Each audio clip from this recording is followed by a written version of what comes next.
Chapter 22. War Zone. 10 p.m. Scientist stood next to the Diamond Mana Tower on Siona. 6 ruby cult-like mystics and 6 elvish scions wearing blue and black skin-tight outfits stood around the Diamond Mana Tower, preparing a mass summoning. Today is the day Psiongans reside with our allies on Albak. This Diamond Mana Tower will help us build our fair society with psionic energy. Now, mystics, use your sorcery to send this tower where it belongs, Scientist announced loudly to all Psiongans who had gathered in celebration. After a 1-minute chant, the Diamond Mana Tower appeared in Nankin CBD, tearing a place for itself between the occult bookstore and the library. Scientist used psionic fission to divide in two, creating his Dr. Alexander Saldek half. Dr. Alexander Saldek hopped into the back of an FBI van. Finally got your behemoth armor? Driver, take me to Gwenvale Asylum. We have less than 2 hours to get all the information we can before our guests of honor arrive. Cameron ran out of the van wearing his cyborg suit. As the van was driving away, people from all around were gathered, gazing in all awe at the Diamond Mana Tower. Cameron, wearing the cyborg armor, was standing in front of it, firing machine gun bullets into the air.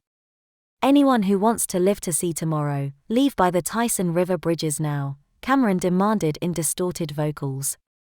Tapping Cameron's arm, Scientist ordered, I need you to protect my body from the barrister in this coming fight.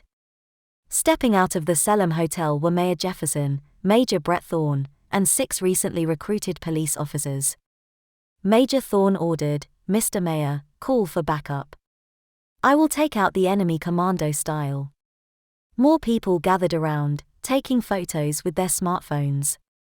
Fair people of Nankin City, all stories have 3 sides, your story, their story, and the truth. How truthful are you? 6 elvish scions placed their hands onto the Diamond Mana Tower while Scientist placed his 2 right hands on it. Blue holograms reflecting past events appeared all around. Citizens were screaming, thinking that cars were driving on the road and the footpath. Pedestrians walking in all directions and last week's layoffs argued outside the Selim Hotel. Citizens were fainting upon hearing voices, as others who were mentally stronger were helplessly fighting the blue holograms of elvish scions. Major Thorne began to charge Cameron head-on as 6 ruby cult-like mystics came to his defense. The 6 spoke in tongues, casting Dispel, removing the magic from Major Thorne, revealing his true self as Super Mystic Arlo. How about you come out from your hiding place inside your ridiculous suit? 2 middle fingers were raised. Go ahead, Scientist, try to see right through me, Super Mystic Arlo dared Scientist and Cameron mockingly. Cameron took to arcane flight, abandoning Scientist and heading east toward the Tyson River bridges. Meanwhile, inside an apartment, a man was arguing with his wife. Lipstick on your collar. Who else is here? She asked him. Blue holograms appeared inside the apartment. Several blue holograms of the husband revealed his hidden emissions with another woman. Following a blue hologram of his mistress, his wife rushed into the kitchen pantry. Opening the pantry door, she found his mistress half-naked, covering herself with an apron while screaming at a blue hologram of herself. 5 women in their early 20s were having a slumber party and doing each other's hair. Blue holograms revealed past events of one of their younger selves going to the bathroom as the other girls gossiped, slandering each other. The Queen Bee laughed. Wow, how stupid we were back then. Right, girls? Thankfully we have all talked out our past clique problems. It must not be safe here. We'd better prepare ourselves to hide inside the bomb shelter. Blue holograms of Triceratops walked through the streets. Police officers and other bounty hunters rushed out of the Selim Hotel, firing shots toward Scientist. Psionic energy from the Diamond Mana Tower created a barrier larger than colossal size, crushing each bullet to dust. Citizens of Nankin City, at midnight tonight, prophecy foretells of the behemoth coming to us. Ghosts of the past reveal that dinosaurs lived throughout this land. Lower your weapons and await the real fight. If you choose not to join us, then leave the city now, Scientist demanded telepathically. Citizens all around were beginning to mentally break down, intimidated by tormenting voices. Storm clouds gathered above as a downpour began. Where did the full moon go? Scientist frowned. At the same time yet different place. Queen Vedic pointed toward the Amethyst Mana Tower, talking to Sir Leviticus Smith and the Cyangans. Here we are accepting of all religions as Warden Cameron's congregation follows the yearly tradition of saying the closing prayers at the end of Embrace Diversity Week, a yearly tradition at each Mana Tower throughout the Sarina gemfields. Without warning, vibrations trembled through the ground. There was mass panic as families ran and shouted, "Earthquake! Where did our tower go? What kind of spell is that?" Leviticus gasped. "That is a mass summoning, and we have barbarian invaders."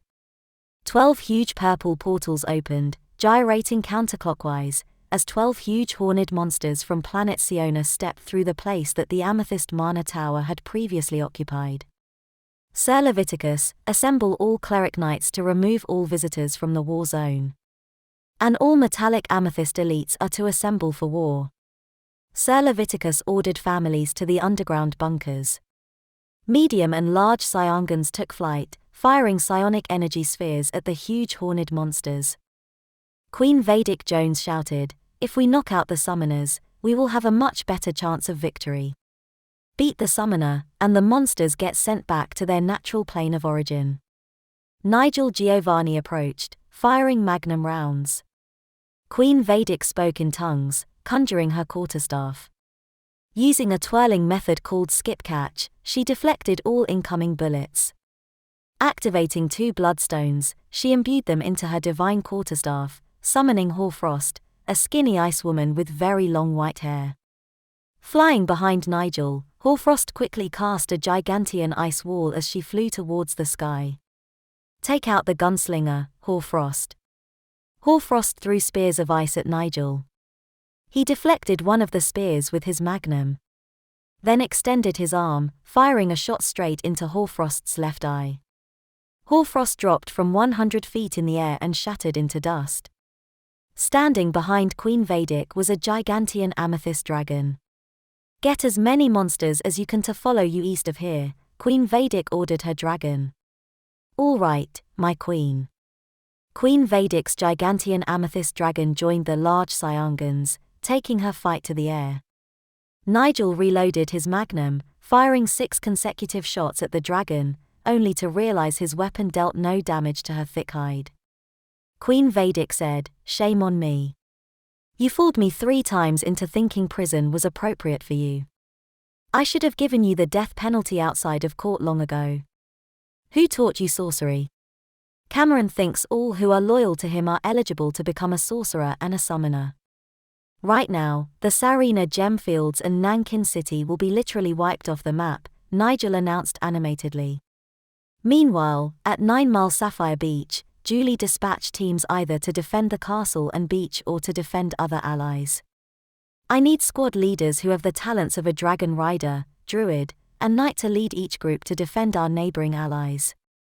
Each party needs a squad leader, 1 assistant dragon rider, and a druid riding passenger on each dragon," Julie announced from her throne.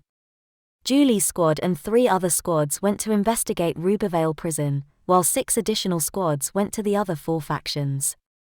After 5 minutes of flight, Julie's druid assistant looked ahead through a spyglass.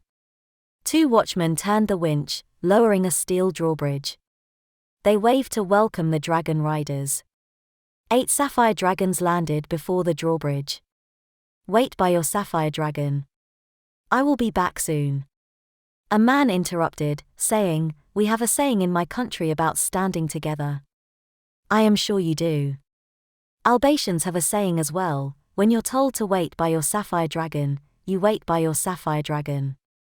Julie walked through, noticing 2 watchmen waving to come inside.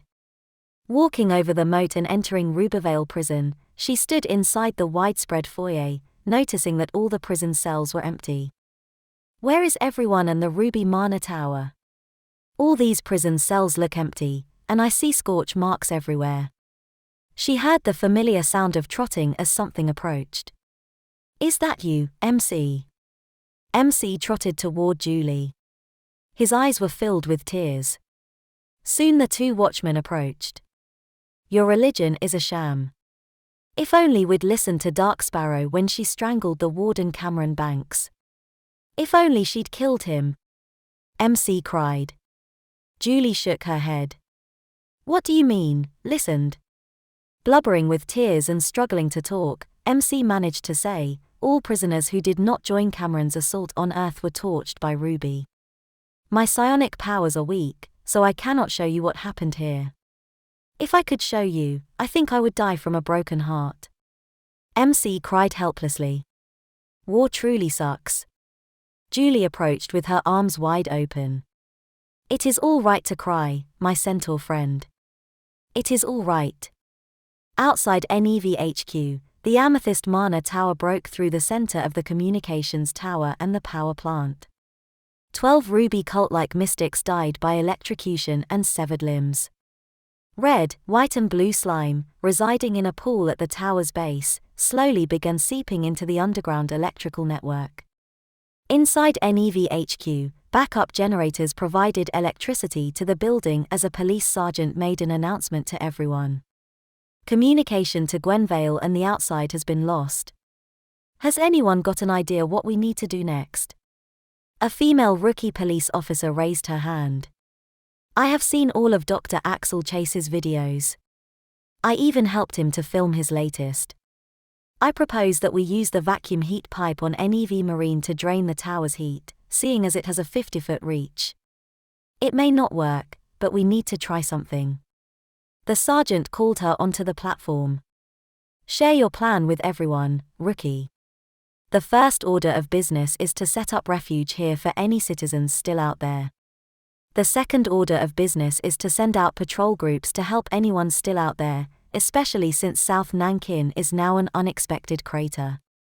The third order of business is to set up NEV Marine teams to assist in any way possible alongside the Tyson River bridges. The fourth order of business is a high-risk suicide mission to help me drain the energy from that tower, seeing as it seems to be a battery for these intruders. Raise your hand if you want to come with me." "It is too dangerous, rookie," Troy interrupted, walking among everyone toward the stage. "Captain." The citizens gasped and applauded. 3 separate teams. Team Refuge will consist of 3 sub-teams. The first sub-team stays here setting up emergency generators for power and welcoming citizens from the outside. The second sub-team will provide care for all children, elderly people, and disabled people, and the third sub-team will set defenses against any invaders. For those staying back to fight, if you see someone like Nigel Giovanni, give them a solid right hook, because no one will say that's assault. Troy raised his hands as the citizens cheered. Team Anti-Ruby will consist of 1 NEV Marine boat and 1 police boat. NEV Marine will assist in draining the heat from the Ruby Mana Tower. It will be very dangerous, and the outcome is unknown. Jane Turner is heading there now, ready to fight, so we need to be quick in joining her. Only those who wish to fight the unknown may join this team on the police boat." The female rookie called out, "What is the third team, boss?" "Team Suicide, which is to consist of me, draining the Amethyst Mana Tower, and 1 other person to operate my NEV boat. If successful, we will join Team Anti-Ruby. Now who is with me?" Meanwhile, and unbeknownst to everyone, 6 ruby cult-like mystics were buried underneath the Golden Sun Country Club as the mass summoning had planned their deaths by suffocation. The Sapphire Mana Tower remained unharmed as it tore itself through the laundry room. Desmond, Edward, Hawken, and an army of Emerald Dragon monks were fending off huge horned monsters and ruby cult-like mystics. All the children had taken refuge much deeper underground, entering the pitch-black surroundings carrying glow sticks. Diminutive size echidnafolk, cricketfolk, and hamsterfolk had sworn to protect all children from the war above using their nocturnal senses. Desmond knocked ruby cult-like mystics unconscious while Hawken absorbed their mana, then deposited it into nearby emerald dragons and various nearby gemstones. Edward led an assault team consisting of a variety of different animal folk of all sizes. A diminutive-sized Chihuahua dogfolk barked, drawing the attention of 3 ruby cult-like mystics. I say, Drongos, surrender now or face my kung fu of the animal folk kingdom. Oh, he is so cute walking on his 2 little legs. He is old with that wizard's beard and cane and cute green outfit. I totally want to keep him as a pet to pick up chicks. One ruby cult-like mystic removed his iron mask, whimpering. I say, Drongos. Thank you, I am cute. The diminutive Chihuahua dogfolk barked, pointing his tiny bow staff at the 3 men. How could we hurt such an innocent creature when he is a total chick magnet? Hawken extended his arms wide, grabbing the 3 men from behind and draining their mana. Once the men were unconscious, 3 huge purple portals opened, gyrating clockwise, taking 3 huge horned monsters back to their natural plane of origin. I defeated 3 Drongos all by myself, the diminutive Chihuahua dogfolk claimed, strutting and pushing his chest forward. Where am I? Dark Sparrow awoke gasping, not noticing Trinity behind her. We are in Gwenvale Asylum's basement. Dark Sparrow, my mana is completely drained. My regeneration rate is slower than Jane's. Do you have any magical item on you or nearby? I stole cutlery during your demonstration. Dark Sparrow grimaced upon telling the truth. Trinity whispered, perfect. If it is nearby, I can absorb its mana to recharge my powers. I am glad you told me the truth, friend. Dark Sparrow rolled her eyes, suddenly feeling goosebumps because someone had genuinely called her a friend. I had a change of heart since some suppressed memories came back to me. Trinity, my backpack is atop a high shelf. It is too far away. I read the Universal Mystics Bible. Use a small amount of mana to produce a child shadow clone to perform soft mediocre tasks. Trinity closed her eyes, imagining her 8-year-old self. Trinity whispered in tongues, forming a clone of herself when she was 8 years old, walking past Dark Sparrow. Trinity's younger clone climbed onto a roller chair's soft cushion seat. Keeping her balance, younger Trinity climbed onto a desk. Only 6 shelves to go, Trinity's younger clone claimed. Climbing higher, Trinity's younger clone extended her reach, stretching far up, grabbing the backpack. As she slid Dark Sparrow's backpack toward her, the shelf became unbalanced. Falling backward while holding the top shelf, Trinity's younger shadow clone dispersed, breaking the cupboard as Dark Sparrow's backpack landed flat on the floor. Bit loud, Trinity, don't you think? Dr. Tracy Genelan and 2 unmasked men walked in. What is going on in here? Keep them distracted. I am draining their mana steadily, Trinity said telepathically. Hey, boys, why are you doing this? Both men gazed into Dark Sparrow's eyes. Got a wise one here. Scarlet walked in behind the others. See, miss, I told you something strange was happening here. Dr. Genelan asked, come on, guys, does anyone know how to loosen these mechanical restraints? Dark Sparrow grimaced. So, what the hell is going on here?